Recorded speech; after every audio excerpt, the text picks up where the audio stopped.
Hello everyone, स्वागत है आपका अपने परिवार टीच मंत्रा में, जो कि आप सबके सहयोग से बहुत ही तेजी के साथ 800 लोगों का होने जा रहा है। इसके लिए टीच मंत्रा टीम का पूरा तहे दिल से आप सभी को धन्यवाद बोलना चाहती है। सो बेसिकली आज हम जिस टॉपिक पर बात करेंगे वो है हमारा समावेशी शिक्षा, जो कि जैसा कि मैंने पीछे लिख रखा है। और इसकी पिछली क्लास में हमने बात की थी शिक्षण विधियाँ और कौशल। ये आपका जो टॉपिक ये सब्जेक्ट चल रहा है, ये आपका सीडीपी का पोर्शन है जिसको हम पूरा बोलते हैं। इसमें आपका जीवन कौशल है, शिक्षण कौशल है और आपका है बाल मनोविज्ञान, जो आपका सुपर टेक में 30 नंबर का पूछा जाता है तीनों को मिला के। तो उसमें हमने पहला टॉपिक डिस्कस कर लिया था, शिक्षण जो कौशल है उसका एक पहला टॉपिक जो हमारा था शिक्षण विधियां एवं कौशल, जिसमें हमने आगमन विधि, निगमन विधि, प्रश्नोत्तर विधि, खेल विधि के बारे में देखा था। भ्रमण विधि भी होती है, उसके बारे में भी जाना था। आपका कौशल कौन कौन से होते हैं, प्रस्तावना कौशल था, आपका पुनर्वनन कौशल था, श्यामपट कौशल था, बाकी और भी जो आपके कौशल थे उनके बारे में हमने डिस्कस किया था। तो आपकी क्लास वो पूरा खत्म, वो टॉपिक उसमें हो गया था। अब रही बात कि आपके एमसीक्यू क्वेश्चन कब करवाए जाएंगे, तो हम सारे टॉपिक एक एक करके कर रहे हैं। कोशिश है कि 25 तक आपका पूरा सीडीपी का जो सिलेबस है, तीनों सब्जेक्ट का, लाइफ स्किल हो, आपका जीवन कौशल हो, आपका शिक्षण कौशल हो मतलब टीचिंग स्किल हो, आपका बाल मनोविज्ञान हो, चाइल्ड साइकोलॉजी हो, आपका पूरा सारा टॉपिक थ्योरेटिकल जो पोर्शन है वो आपका कंप्लीट करवा दिया जाएगा। उसके बाद हम करेंगे एक पूरी मैराथन सिंगल सब्जेक्ट की। जैसे कि हम अभी शिक्षण कौशल के टॉपिक्स पढ़ रहे हैं थ्योरी वाइज, इसकी हम एक मैराथन लेके आएंगे जिसमें आपके सारे टॉपिक एक साथ आपको पढ़ाए जाएंगे। वो क्लास आपकी 3 से 4 घंटे की होगी।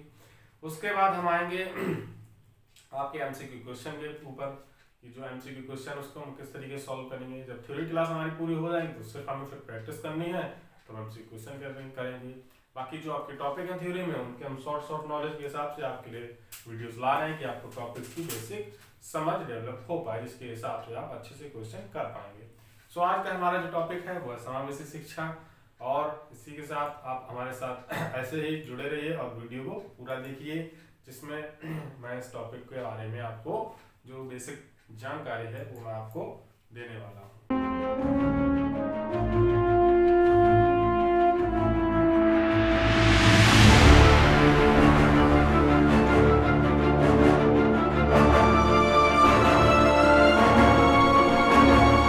तो जैसा कि बेसिकली सुपर टेक का जो सिलेबस है उसमें आपका ये शिक्षण कौशल का जो पोर्शन है 10 नंबर का आता है। उसमें आपका ये एक टॉपिक है समावेशी शिक्षा, जिसको बोला जाता है इंक्लूसिव एजुकेशन। समावेशी शिक्षा को बोला जाता है क्या, इंक्लूसिव एजुकेशन।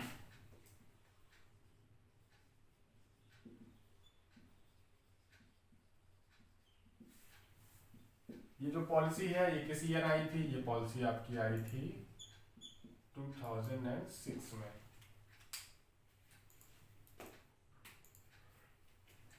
ये आपकी जो शिक्षा नीति का दोबारा जब चेंजमेंट इसमें किए गए, बेसिकली था क्या कि समावेशी शिक्षा का मेन मतलब है कि जो मैंने इसमें ग्राफ बना रखा है कि समान बालक है, शारीरिक रूप से पिछड़ा बालक है, सामाजिक रूप से पिछड़ा बालक है, मानसिक रूप से पिछड़ा बालक है, शैक्षणिक रूप से पिछड़ा बालक है। तो इन सबको जब मिला के इनकी एजुकेशन की बात की गई, तो इसको पूरे होल चीज को मतलब पूरे संपूर्ण चीज को बोला गया वो था समावेशी शिक्षा। तो इसको इंक्लूड कब किया गया, तो इसको 2006 में, जब इसके पहले 2002 में आर्टिकल 21 आया जिसमें राइट टू एजुकेशन, शिक्षा के अधिकार की बात की गई, तो उसके थ्रू ही समावेशी शिक्षा की भी बात उसमें की गई थी। तो उसके बाद में जब समावेशी शिक्षा को इंक्लूड किया गया तब तक कोई पॉलिसी नहीं थी, इंक्लूसिव एजुकेशन की कोई पॉलिसी नहीं थी। लेकिन 2006 में कुछ चेंजमेंट्स किए गए जिसके थ्रू एक पॉलिसी लाई गई कि ये रूल्स के हिसाब से हमें हर एक कॉलेज को ये रूल्स देने हैं, कोई यूनिवर्सिटी हो, कोई भी हो, किसी भी टाइप से हो, 1 to 5 हो, 6 to 8 हो, 11 to 12 हो, ग्रेजुएशन लेवल पे हो, किसी भी लेवल पे हो, तो उसकी एक पॉलिसी बनाई गई कि इस तरीके से हमें इस टाइप के बच्चों जो पिछड़े बालक हैं किसी भी टाइप से हों, वो सामाजिक हो, मानसिक हो, शारीरिक हो, आपका सांस्कृतिक हो, किसी भी टाइप से हो, तो उन बच्चों को किस हिसाब से शिक्षा दी जाएगी। तो इस चीज को जब देखा गया 2006 में पॉलिसी आई आपकी तो उसमें समावेशी शिक्षा की बात की गई। अब समावेशी शिक्षा की परिभाषा होती क्या है, तो कोई भी बालक अगर किसी भी पृष्ठभूमि में पिछड़ा जाता है, चाहे वो सांस्कृतिक रूप से हो, मौखिक रूप से हो, मौखिक रूप से आपका आ जाता है कि हकला रहा है, कोई बच्चा बोल नहीं पा रहा है, मौखिक रूप बोल दिया जाता है उसको, मानसिक रूप से हो, शारीरिक रूप मैंने बता दिया, आपका आ जाता है शैक्षिक रूप हो, शैक्षिक रूप से हो जाता है किसी कक्षा में ड्रॉप हो गया, किसी क्लास में पीछे रह गया, वो फेल कर गया, आगे नहीं बढ़ पाया, तो शैक्षिक रूप से पिछड़ गया। आपका शारीरिक रूप से मैंने बता ही दिया।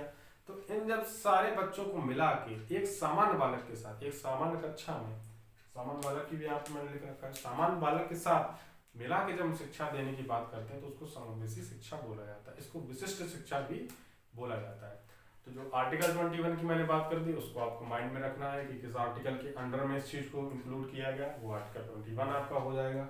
किस ईयर में बात हुई, 2006 में बात हुई इसकी पहली बार। अब आता है 86वां जो हमारा कॉन्स्टिट्यूशन अमेंडमेंट है, 86वां जो संविधान संशोधन है, उसमें आर्टिकल 21A के तहत ही एक चीज और इंक्लूड की गई कि 6 से 14 वर्ष के जो बच्चे हैं उनको फ्री एजुकेशन दिया जाएगा। राइट टू एजुकेशन के तहत ही एक निःशुल्क शिक्षा की भी बात की गई, जिसको बाद में 86वें संविधान संशोधन के तहत इंक्लूड किया। ये मैंने एडिशनल जानकारी आपको बता दी क्योंकि आर्टिकल 21 की जब बात हुई थी तो मैंने आर्टिकल 20A1 भी इंक्लूड कर दिया कि आपको नॉलेज पूरा मिल जाए।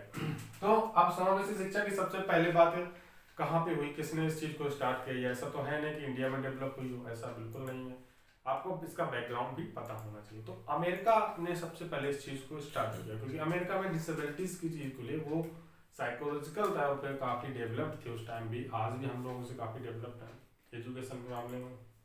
तो वहाँ पे जो पिछड़े बालक थे, वहाँ पे जो लोग थे, जो बच्चे जा नहीं पा रहे कॉलेज, पिछड़ गए हैं सामाजिक रूप से, या उनके घर में कुछ प्रॉब्लम्स है उसकी वजह से वो विद्यालय नहीं जा पा रहे हैं, स्कूल नहीं जा पा रहे हैं, यूनिवर्सिटीज नहीं जा पा रहे हैं। अब तो उन सबको जब शिक्षा देने की बात की तो अमेरिका ने समावेशी शिक्षा की ओर एक बहुत ही बड़ा कदम उठाया, उसने बहुत ही काम किया। तो उस चीज को देख के पूरे वर्ल्ड ने ही इन सब चीज़ों को कॉपी करना या मतलब लागू करना स्टार्ट कर दिया। कॉपी तो नहीं बोलेंगे, इस चीज़ को अगर लागू सारे देशों में हो रही है तो बहुत अच्छी बात है, कॉपी शब्द का इस्तेमाल गलत हो जाएगा। तो अगर समावेशी शिक्षा में आपका क्वेश्चन बन जाते हैं, 2-3 क्वेश्चन बन जाएंगे। किस आर्टिकल के तहत बात हुई तो आर्टिकल 21 आप बताएंगे। किस ईयर में बात हुई तो आपका हो जाएगा 2006 में। किस देश ने सर्वप्रथम इसको लागू किया, सबसे पहले मतलब इंट्रोड्यूस करवाया वर्ल्ड को, पूरे विश्व को, तो आप अमेरिका आंसर देंगे। तो आपकी ये चीज़ें पूरी होल मैंने आपको डिटेल में बता दिया। अब आ जाते हैं मेन कि इसमें हम किस टाइप से बात करते हैं। तो जैसे ये मैंने सामान्य बालक यहाँ पे लिख रखा है, तो इसको हम एक क्लास के रूप में देखते हैं कि ये पूरी क्लास है, हमारी क्लास के थ्रू है। तो क्लास 1 हम यहाँ पे लिख लेते हैं कि क्लास 1 है ये। इसमें एक स्टूडेंट ये है 1 2 3 4 5, तो इसमें आपके 5 स्टूडेंट ही हो जाएंगे। तो इसमें सामान्य बालक जो आपका है ये आपका बिल्कुल नॉर्मल है, इसको सब आता है, प्रतिभाशाली बालक की कैटेगरी में आ जाएगा। सृजनात्मक रूप से भी अच्छा है, ये संज्ञानात्मक रूप से भी अच्छा है, काफी अच्छा है। अब सेकंड जब चाइल्ड की हम बात करते हैं तो शैक्षिक रूप से वो पिछड़ा हुआ है, वो क्लास में ड्रॉप कर गया तो किसी वजह से वो पीछे रह गया। बाकी उसके साथ और भी अन्य प्रॉब्लम है, जैसे वो पढ़ने में थोड़ा वीक है, जड़ बुद्धि के बालक के कैटेगरी में आता है, सामान्य बुद्धि से भी नीचा है, तो उस वजह से वो शैक्षिक रूप से पिछड़ा हुआ बालक माना गया। अब ये बालक भी इसके साथ ही पढ़ेगा क्लास में, एक ही क्लास में। अब बात करते हैं तीसरे बालक की बात, मानसिक रूप से जो बालक की मैंने यहाँ पे लिख रखा है। मानसिक रूप से हम आ जाते हैं जैसे डिसेबल्ड चाइल्ड हो गए, आईक्यू लेवल की यहाँ पे बात करते हैं कि वो मानसिक रूप से अक्षम है, जैसे डिसलेक्सिया हो गया, आपका फिजिया हो गया, अफिजिया हो गया, लेक्सिया वर्ड जो डिसीज बोला जाता है वो लेक्सिया, मेन वर्ड उसमें लेक्सिया है, बाकी डिसलेक्सिया या कोई भी वर्ड आगे का हम चेंज करते हैं, पीछे के जो टर्म है वो सेम ही रहती है, उसको लेक्सिया बोला जाता है क्योंकि लेक्सिया एक डिसीज है। तो वहाँ भी इन सब बालकों की बात हो जाती है कि मानसिक रूप से वो बालक पिछड़ा है। अब जैसे हम आ जाते हैं कि हमारा फोर्थ टर्म है कौन सी, शारीरिक रूप से पिछड़े बालक है। शारीरिक रूप से आपका आ जाएगा कि कोई बालक हकला के बोल रहा है, या फिजिकली वो ठीक नहीं है, दिव्यांग है, वो चल नहीं सकता है, या उसके सुनने में प्रॉब्लम है, उसको कम दिखाई देता है, और वो लिखने में भी हो सकता है डिसेबिलिटीज हो, वो सही से नहीं लिख पा रहा होगा, तो शारीरिक रूप से पिछड़े बालक। अब ये भी इसी बालक के साथ पढ़ेगा, सामान्य जो आपका जनरल स्टूडेंट है इसी के साथ पढ़ेगा। सामाजिक रूप से आ जाएगा, सामाजिक रूप से आपका आ जाता है मेनली कि इसमें गर्ल्स चाइल्ड की ज़्यादा बात होती है बॉयज़ की अपेक्षा, क्योंकि बॉयज़ में आ जाएगा आपका अपराधी बालक आ जाता है कि कोई बच्चे को शिक्षा नहीं दी गई, वो पिछड़ गया, तो वो घर परिवार से दूर होके वहाँ से उसने कुछ ऐसा रास्ता अपना लिया जिससे वो अपराध की तरफ अग्रसर हो गया, बढ़ गया।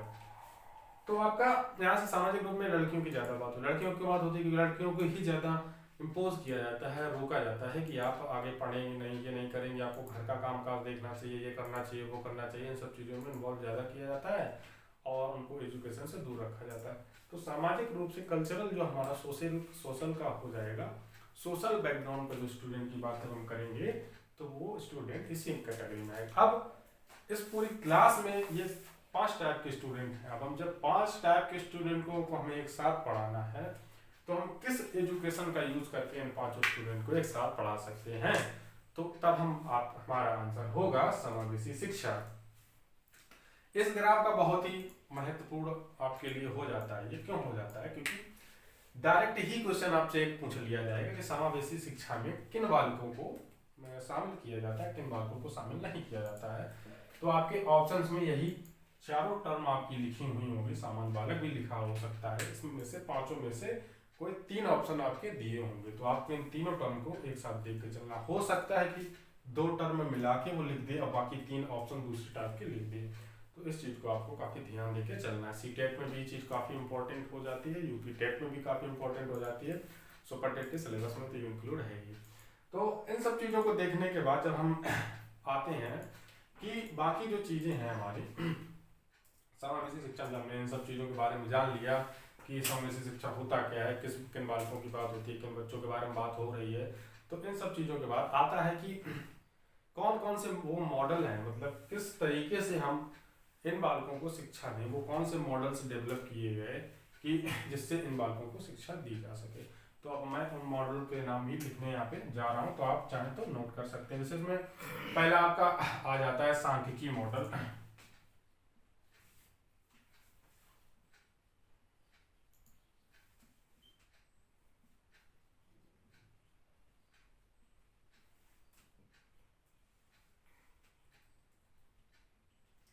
दूसरा आपका हो जाएगा मौखिक संचार मॉडल।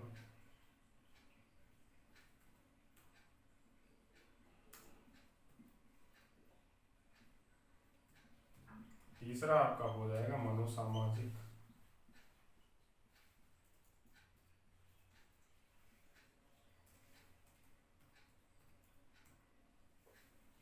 मॉडल। चौथा आपका हो जाएगा सांस्कृतिक मॉडल।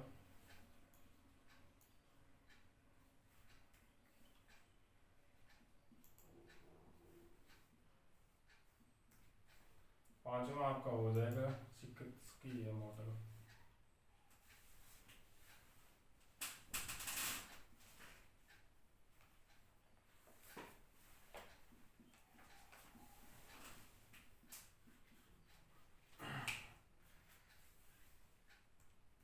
तो आपके ये 5 मॉडल भी हैं, जिसमें से आपका मेन जो इम्पोर्टेंट हो जाता है वो आपका एक ये है, एक ये है और एक ये।